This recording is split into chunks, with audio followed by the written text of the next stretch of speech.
Hello everybody, welcome to this week's episode of the Mustard Seed Leadership Podcast. As you know, we are going through a series called Raising Up Large Capacity Leaders, coming from Dudley Daniel's book called Biblical Leadership. And I encourage you, if you haven't yet got a copy of that book, it is freely available. You can go straight to ncmi.net and you can download a free copy there or in the notes. And I encourage you to get the notes as well, which has got additional information plus questions. You can download that as well. And I encourage you to use that with your team, discuss it, and hopefully to take that content so much deeper. So we're looking at 12 ways that we can grow our capacity as leaders so that we can grow additional and more bigger capacity leaders around us. Now, over the last couple of weeks, we've looked at some of those factors so far. Number one, if we're going to grow our capacity, we need a larger theology in order to enlarge our capacity. Number two, we need to enlarge our capacity for people who are different to us. Number three, we need to enlarge our capacity for people who do things better than we do so that our insecurity doesn't drive them away. Number four,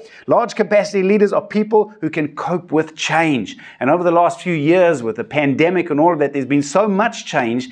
Can we handle it? Can we cope and keep up with it? Number five, large capacity leaders are focused. Number six, large capacity leaders have overcome their fear of failure. And number seven, large capacity leaders prioritize mentoring one-on-one and in small groups. I want to dive into two today, so let me move quickly. Number eight, large capacity leaders are not afraid to hold people accountable, to confront and to challenge them. Now, I'm going to tell you right up front, this has been one of the biggest challenges for me. So let me give you a quote from Dudley Daniel. He said, "This is an important part of mentoring. We should not let those we are mentoring get away with things, but correct them whenever necessary. We're not to make fools out of them, but we need to confront them at times. Sometimes we may even need to do that publicly, but we should still do it from a father's heart and continue to mentor them until they have grown to the extent that they have gone beyond us." Now, what that means, to challenge people, to hold people accountable, to confront them, means having some of those awkward conversations. And this for me is a huge, huge challenge.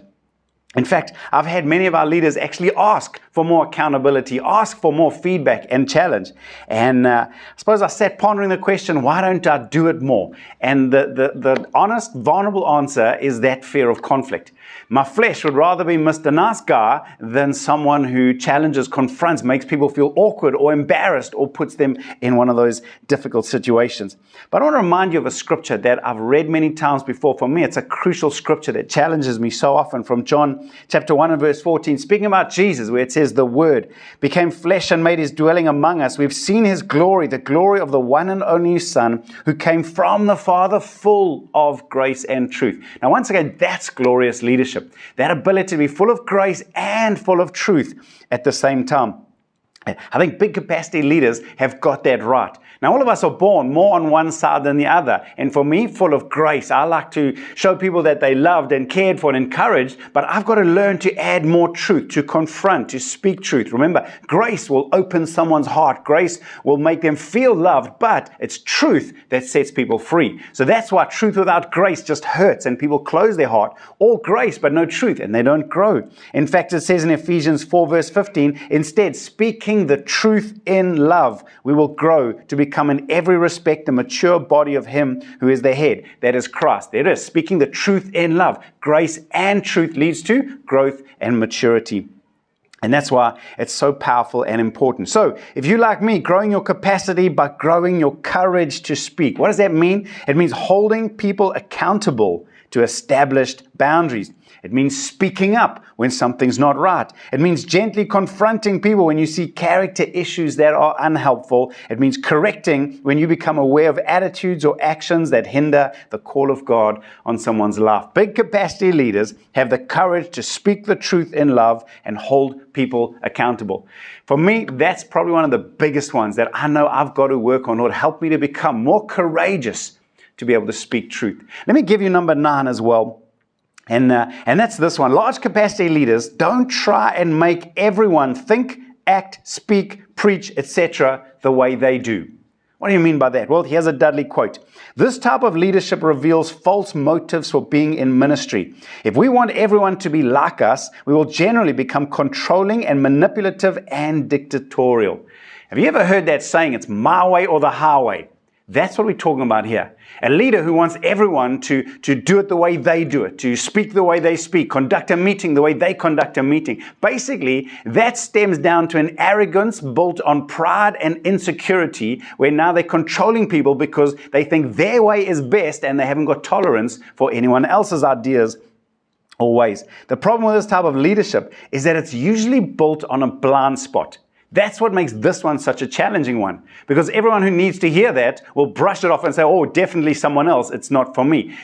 I want to ask you this question. Everyone can see the problem, but you. That's always the problem with a blind spot. Someone once said it this way: the easiest way to get deceived is to only trust your own opinion.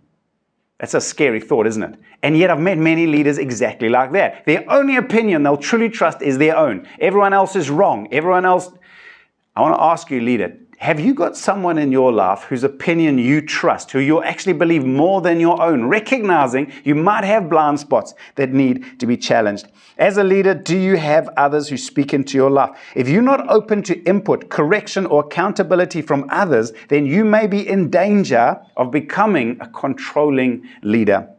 If you isolate yourself as a leader without trusted friends who can speak into your life, then you are in danger of deception. This is a huge one. Why is this so critical? Why is it so important? Because dictatorial, manipulative, and controlling leaders might get short-term results, but they're not going to get long-term results. They're not going to be able to produce big capacity leaders. Anyone with potential under that kind of leadership will pretty quickly discern what's going on, and they will cop out. They'll leave.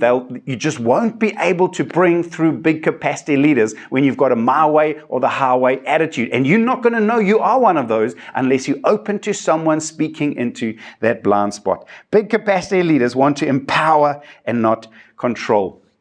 So that's a challenging one, and I really do pray that maybe looking at these questions, something might trigger inside of you. Let's not fall into this trap of being controlling, dictatorial, and manipulative. Here are a couple of questions. Number one, how effective are you at holding people accountable? Have you mastered the art of having critical conversations, or do you shy away from them? That's the big one for me. I know that I need to grow in this area. Number two, on the grace and truth spectrum, which side do you find yourself, and what can you do to grow the other side? For me, I've just got to grow the courage. I've got to recognize when I feel that nudge, step in. Don't step away, step in. And then question number three, who has permission to speak into your life? If no one, then beware that you're not letting the blind spot of control keep you as a low capacity leader. Sure, once again, I really hope they help. I hope they've challenged you, and they've definitely challenged me. And we've got 2 more to go. So hopefully we'll cover those next week. God bless. Until then, bye for now. Thank you for listening to this week's episode. Remember, if you like the notes that come along with this episode or any one of our past episodes, you can visit outlookchurch.co.za/mustardseed leadership, where you can see all our past episodes, all the resources and notes that go along with this. Until next time, keep growing.